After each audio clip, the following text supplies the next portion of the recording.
have a dream that one day this nation will rise up and live out the true meaning of its creed. We hold these truths to be self-evident, that all men are created equal. So I have a dream today. The man who said, "I have a dream," to 200,000 Americans in 1963 was assassinated in 1968. Since Dr. Martin Luther King's death on April 4th, the United States has been in shock and mourning. Only now are Americans beginning to recover from the impact of his tragic death. The following are some of the sorrows, some of the tributes paid to his memory by his countrymen during the last number of days. At 7:10 this evening, Martin Luther King was shot in Tennessee. This was to be a gala occasion for a little Negro college from Mississippi appearing in Carnegie Hall with the great Duke Ellington. Martin Luther King, 20 minutes ago, died.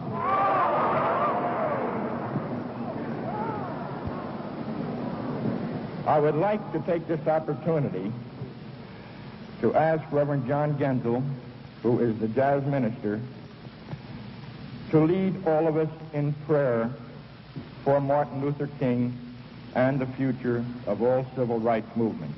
Would you please rise?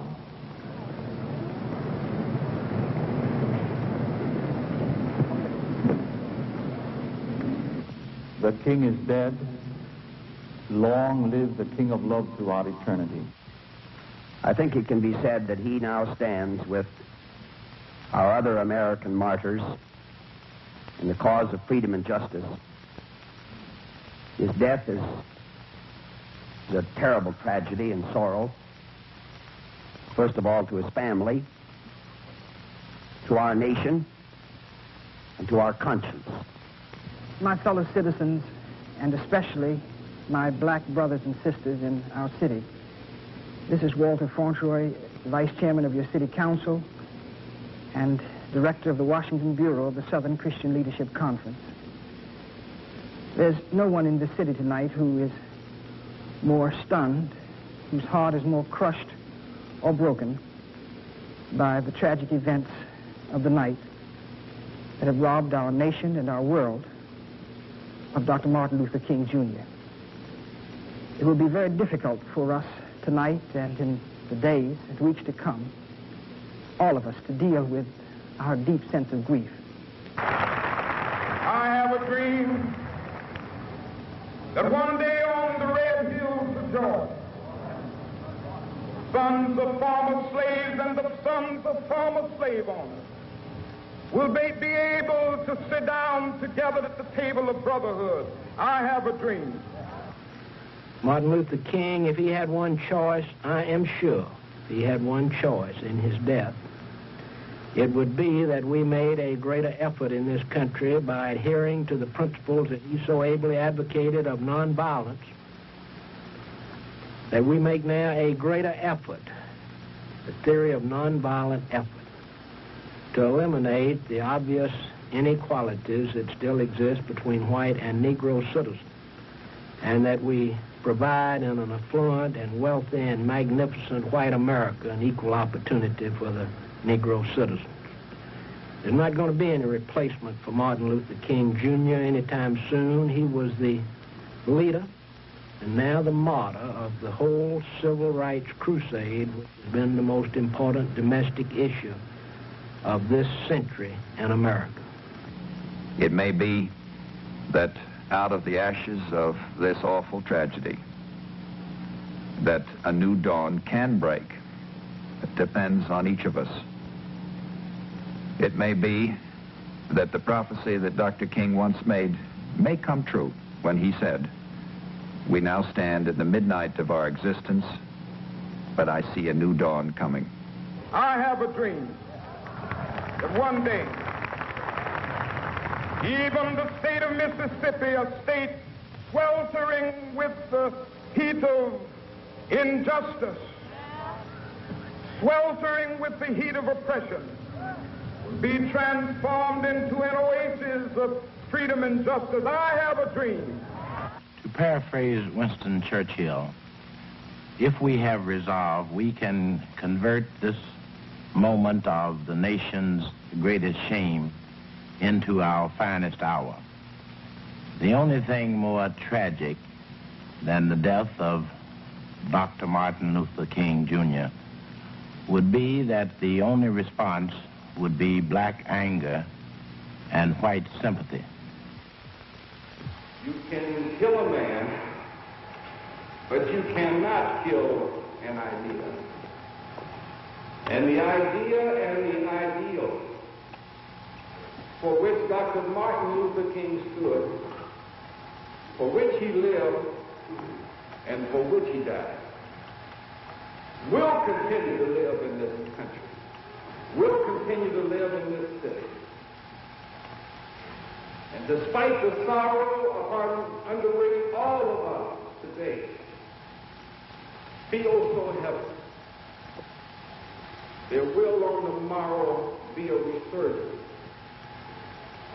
of the confidence that he was right and that we will overcome. I have a dream. My 4 little children will one day live in a nation where they will not be judged by the color of their skin, but by the content of their character. I have a dream today. The candidates for the presidency of the United States expressed their grief that night in statements to the American people. Senator Eugene McCarthy called Dr. King's death a tragedy for all Americans. He said that not only had the Negro people lost a noble and great leader, but all Americans had lost a man of peace. Former Vice President Richard Nixon paid tribute to Dr. King as a man determined that the American Negro should win his rightful place alongside all others in his nation, and at the same time, a man whose life was devoted to the principle of peaceful, nonviolent change. George Wallace, former governor of Alabama, called the assassination a senseless, regrettable, and tragic act.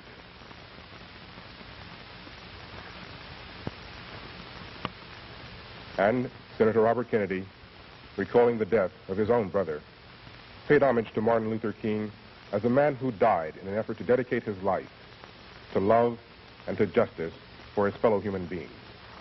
I have a dream that one day, down in Alabama, black boys and black girls will be able to join hands with little white boys and white girls as sisters and brothers. I have a dream today.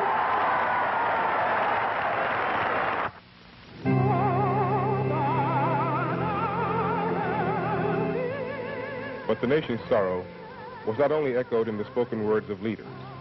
Most of all, the sorrow was in the millions of faces, faces of all colors and of all religions, who gathered together to mourn his death. The faces of those who would continue to believe in his dream.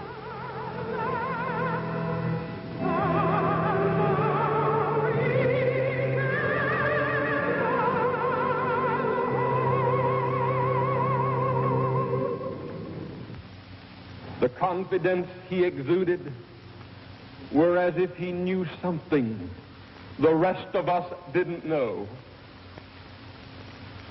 It was the composure that marks a man who knows who he is, what he believes, and how much he's willing to give for those beliefs. Martin Luther King, deep faith in God, in the people of this land, black and white, who were God's children, and the victory that would come. All of these were the well springs of that serenity. And that calmness and tranquility were a blessing to our land. I have a dream that one day every valley shall be exalted. Every hill and mountain shall be made low, the rough places will be made plain, and the crooked places will be made straight, and the glory of the Lord shall be revealed in all flesh. shall see it together. But I have a dream today. No words of mine can fill the void of the eloquent voice that has been stilled.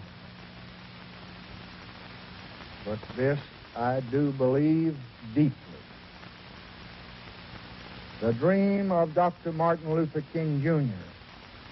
has not died with him. Men who are white, men who are black, must and will now join together, as never in the past, to let all the forces of divisiveness know that America shall not be ruled by the bullet, but only by the ballot of free and of just men. Like anybody, I would like to live a long life. Longevity has its place. But I'm not And in Memphis, the night before his death, I just want to do God's will. And he's allowed me to go up to the mountain. And I've looked over, and I've seen the promised land. I may not get there with you, but I want you to know tonight that we as a people will get to the promised land.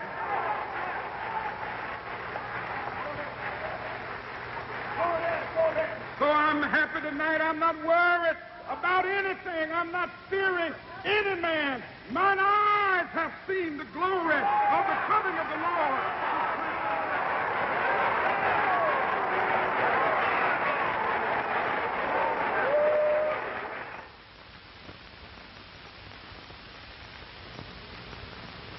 following the assassination of Dr. Martin Luther King, most of the nation grieved.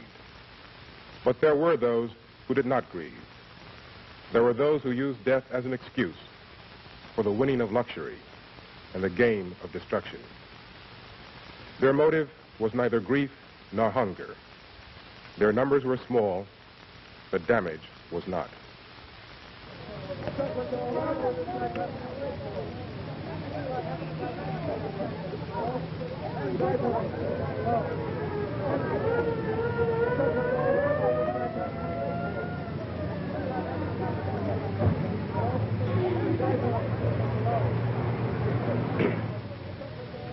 Negro leaders publicly deplored this looting and violence. Roy Wilkins, Executive Secretary of the National Association for the Advancement of Colored People. What discourages me and dismays me and disheartens me is that in the reports so far coming in, we have reports of looting, not anger, not violent outbreaks, not an expression of their sorrow and resentment at the killing of Dr. King, but utilizing this as an opportunity to steal things. Now, I think Martin's memory is desecrated by this kind of action. Most were satisfied with small items, but a few were overly ambitious. Curious, perhaps, like those who tried to fit a huge stereo set into a small car.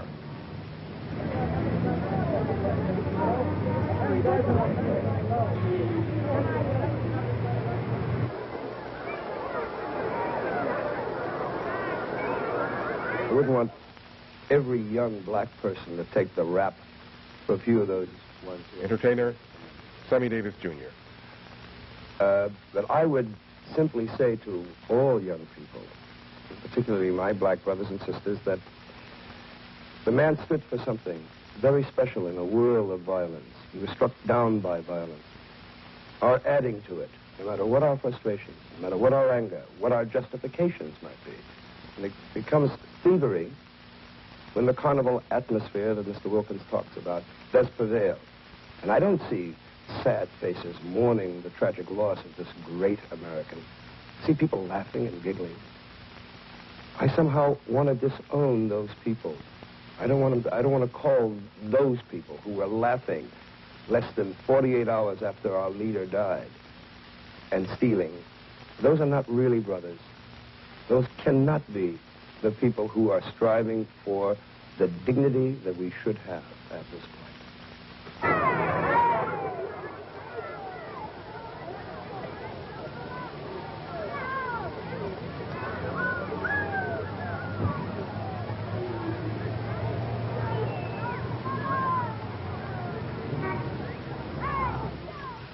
The Reverend Wyatt Walker, a close friend and associate of Dr. King since the beginning of the civil rights movement.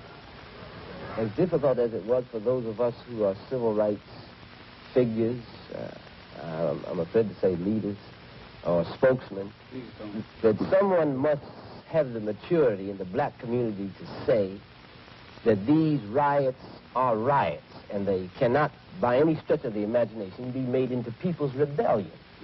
And I think in this moment, this is the moment for, and Roy has always had the courage to call a spade, if I may use a racist euphemism, to say that you can't make a people's rebellion out of riots. There's no way within the realm of morality looting can be justified. It is illegitimate, it is wanton, it is dishonest. And even though these are black teenagers predominantly, that's all it is. It's hoodlumism, and we, amongst the other people in our larger community, must say also that it is wrong and it is deplorable, and the nation cannot digest it.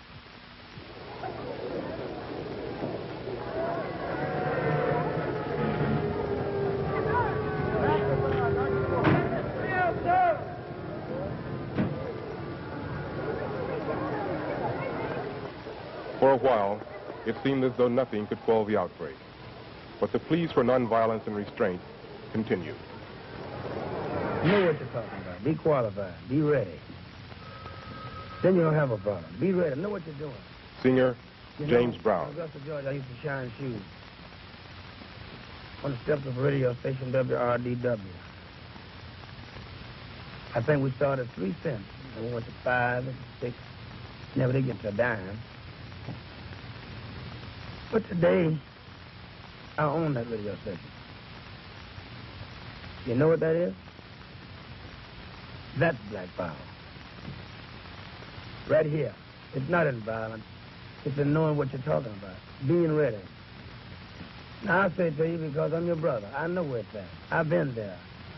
I'm not using from imagination. I'm talking from experience. Get off the street. Go home. Take your families home.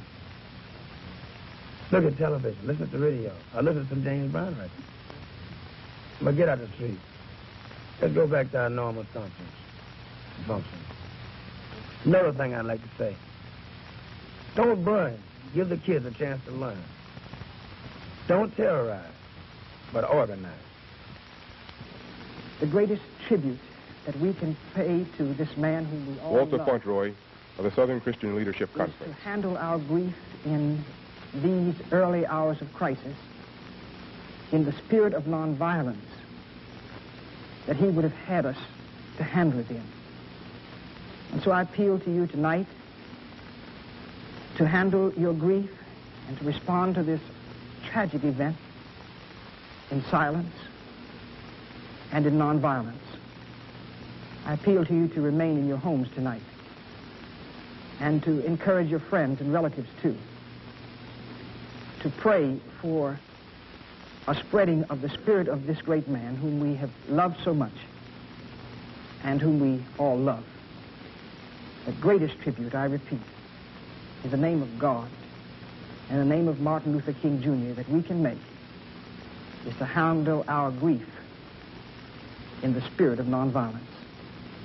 Those who respond violently in their grief do Dr. King and his memory a dishonor. Please respond to this appeal.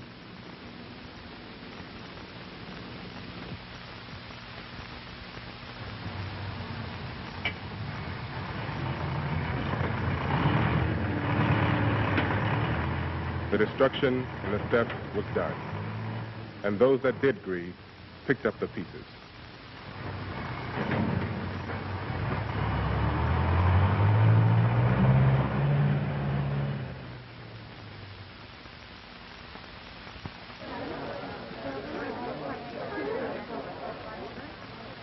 Throughout the city, churches were set up as emergency centers to distribute food, clothing, and shelter to those in need.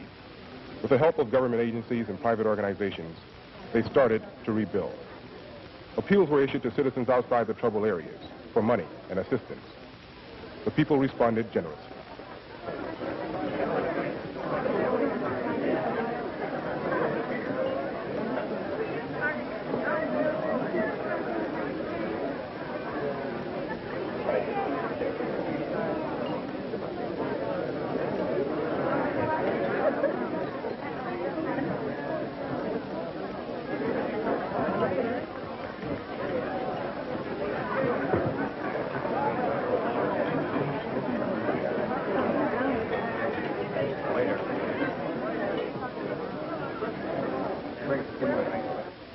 President Johnson led the nation in calling for unity and understanding.